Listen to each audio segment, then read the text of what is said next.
guidance is now from this to something slightly different. We thought to understand this topic fully, we wouldn't be doing a proper job if we didn't have on with us a Gen Z voice. So we have Raghav Raj Jaggi with us. He's a young professional in today's Gen Z India. We thought he'd bring us the perspective of this generation and tell us a little bit more. Raghav, thank you for joining us here on the show.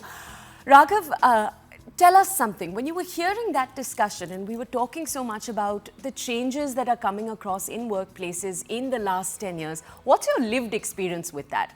Have you or someone near you actually tried to say that, we want a mental health break? How have employers responded? Tell us a little bit. Hi. So first of all, thanks for having me on the show. And at the outset, I'll just like to say that my views are personal. I was hearing the conversation very keenly, and some great points came up in the discussion. And yes, I have actually firsthand experienced a lot of change in the past time that I've been in the in the corporate world. See, there was always a palpable gap between the expectations of the Gen Zs or the millennials and the kind of workplace, policies and dynamics. But a significant change is something that I've seen, and that the solution or the main point there is mutual respect. I see a lot of mutual respect between the younger force and the experienced folks at workplaces, and that has the single biggest change that has brought about a positive sort of mutual respect between the Gen Zs or the millennials and the senior leadership. And there is also a difference and how we've been been brought up, the kind of experience, the personal Yeah. experiences that we've seen. uh, Baby boomers or Gen X did not have as many opportunities as our generation has now. They were fearful of change, right? Most of them did not have the financial backing, which is something that our generation does have. We have a lot of opportunities. Gen Zs and millennials are fearless, right? They challenge status quo every day. So, the sweet spot and the dream team is the perfect balance, and that can only come from mutual respect. And that is something that I'm really proud to have seen, in my journey so far.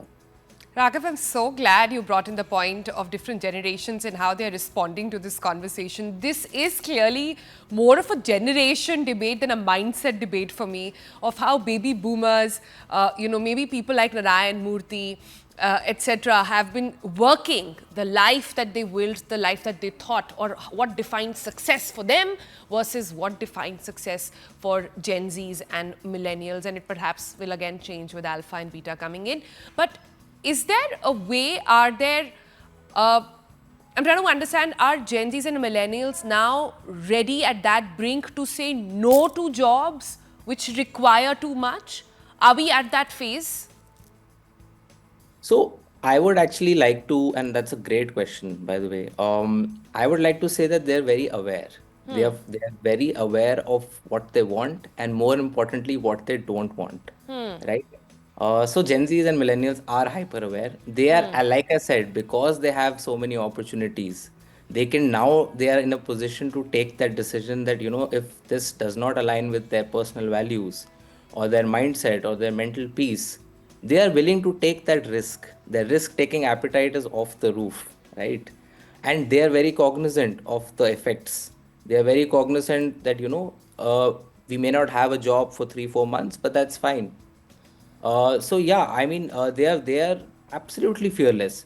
But having said that, what I really feel is that there is also a trend in millennials and Gen Zs to sort of jump levels or jump steps to success. And that's where I feel that there is a slight disconnect. There is no shortcut to success. Everyone has to do the hard yards. We must respect our seniors and our the generations before us on what they have built. That was the need of the hour at that time, right?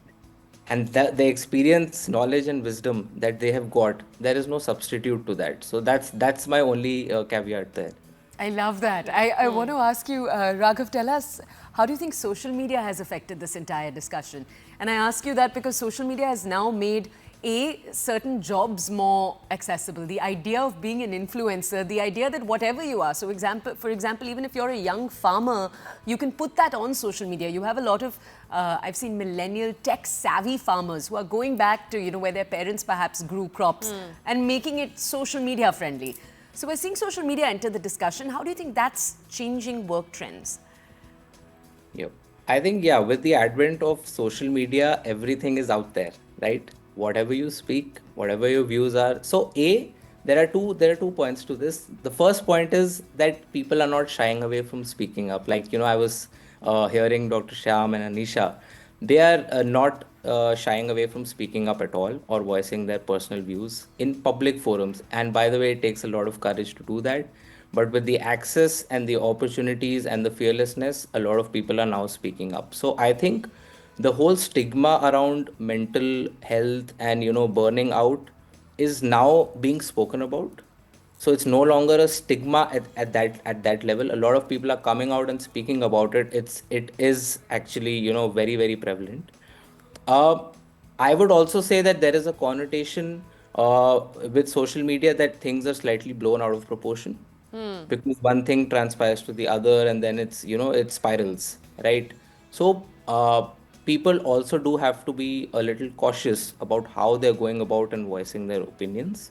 But social media in more ways than other has helped bringing awareness and giving a voice to every generation, not only Gen Zs and millennials. Yeah, we're speaking about it so much more, but the backlash or the pushback from boomers is even harder. So we are at a brink at this point, I think, and we are at this junction where really what happens next will decide the course of action. Thank you so much, Raghav, for sharing your story with us. And before we let you go, since this is about micro-retirement, are you planning one? And if yes, how? So I really like what Dr. Sham said. I won't call it micro retirement. Sabbaticals is what we also used to call it.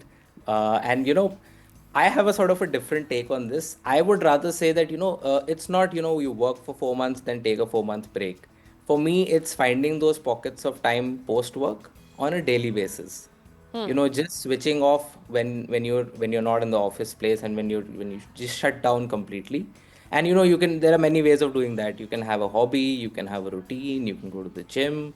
So for me, example, I really like to draw and I really like to write. So that's my solace and that's my happy place outside of work.